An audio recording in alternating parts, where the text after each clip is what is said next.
Jeep has a pretty major dilemma right now. It's got nearly 50,000 Grand Cherokees, and broken down, here's what I mean exactly. We've got about 17,430 regular Grand Cherokees, and nearly the same amount for the Grand Cherokee L. We've also got about 12,500 4xEs, but get this, it only has less than 3,000 left over from last year for the base and the L, not including the 4xE, which even more surprisingly has just as many 2023s. That's nuts. Where am I going with all of this? I'll tell you right now. My name is Ari, and I've helped thousands on this YouTube channel. First as a BMW dealer, and second as a car broker here in Boston. And what I want to do for you in this video is explain how to navigate the graveyard of Grand Cherokees you're going to see at your local Jeep dealer and how to take advantage of that. All the data I'm going to be dishing out in this negotiation guide is available using public resources that I'll list off for you using my cheat sheet, which you can access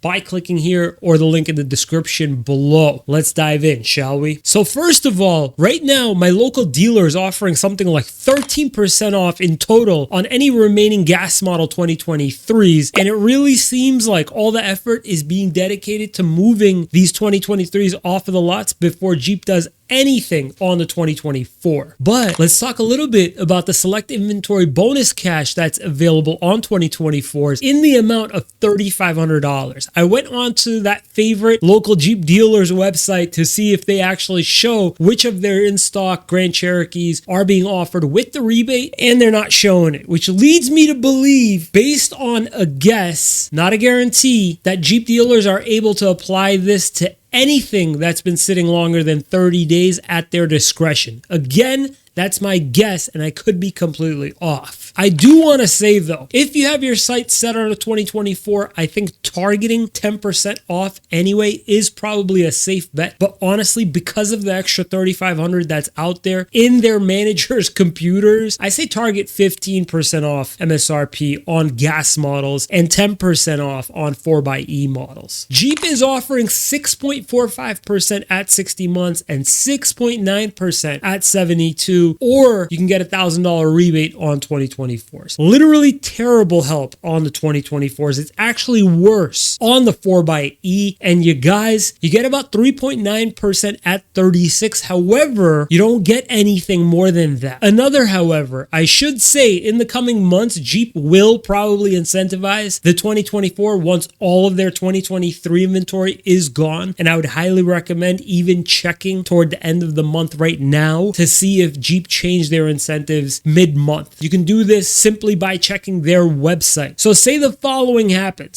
Say we manage to get a Grand Cherokee with an MSRP of $55,000. We go for 12% off, including any and all incentives. I know that I'm going to get 12% off. I'm going to hit like $49,000 on this thing all day long, absolutely trouncing. Trounce, a verb meaning to defeat heavily in a contest. Absolutely trouncing the dealer once all is said and done. I'm not even going to buy wheel and tire from the finance guy at the end. Before we get into the lease section, you guys, let's say we finance this thing at the promotional 6.9% at 72 months, assuming we're covering our taxes and fees up front and not rolling anything in. Our monthly payment would come out to $833 a month, and this part makes me kind of sick. We'd pay a total of $11,000 in interest over a 6-year loan. If you finance at 6.45% for 60 months, even though you'd have a higher payment, the total interest paid would be about $8,500 and the monthly payment would be about $959. You may want to take the lower rate and lower term. The lease section, what all of you are probably here for, which is kind of nuts because I'm really only on here for the crash test, which is coming up after this. Kind of want to skip right to the crash test, to be honest, but let's run a lease on the Grand Cherokee, and then we'll actually run a lease on the 4xE as well. So on the base Grand Cherokee, assuming we got 12% off, right now Stellantis is offering a pretty decent lease program on it, a 60% residual if you lease at 39 months with an ultra low, I mean relatively at least, an ultra low 0.00185 money factor. By the way, how do I get all this data? the cheat sheet, plugging it all into the lease calculator, assuming you're getting it at 12% off, assuming you're paying your inception fees due at start, and assuming the most crucial thing you'll do for this deal, that you've liked and subscribed. This is absolutely crucial. We'd be talking about $587 a month plus tax, and the total rent charge would be about $59.50. All right, as promised, my favorite part. Are you ready? Brace yourself. 2, 1.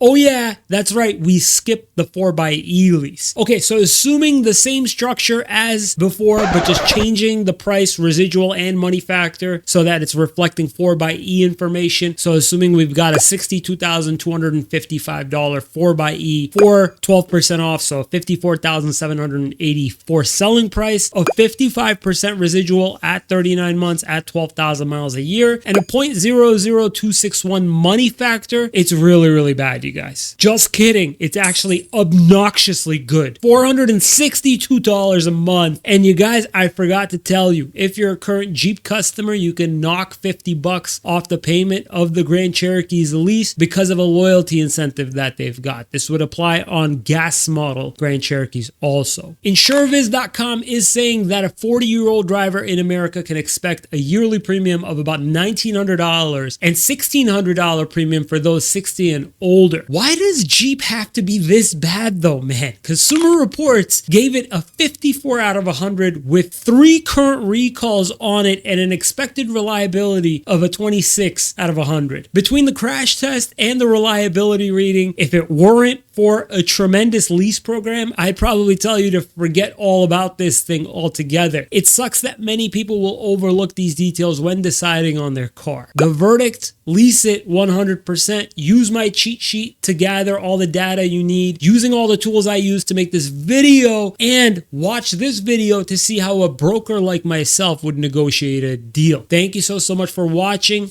and we'll see you on the next one.